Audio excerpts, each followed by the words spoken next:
في حرب دلوقتي ما بين الاهلي واتحاد الكوره، في صراع ما بينهم.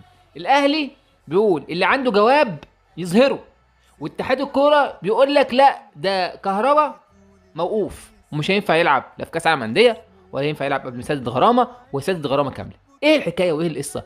من الساعه مثلا 3 كده ولا قبلها شويه، طلع بقى ايه حبه تصريحات كده: كهربا مش هيشارك في كاس العالم انديه، إيه كهربا مش عارف مهدد، مش عارف هتخرب بيته، إيه كهربا يتلقى صدمه جديده.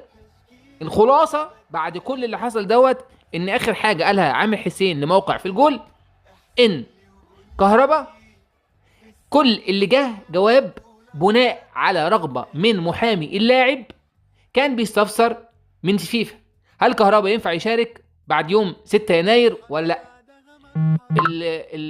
الفيفا رد وقال ان الايقاف اخره 6 شهور، ومحددش اذا كان اللاعب هيتوقف بعد 6 شهور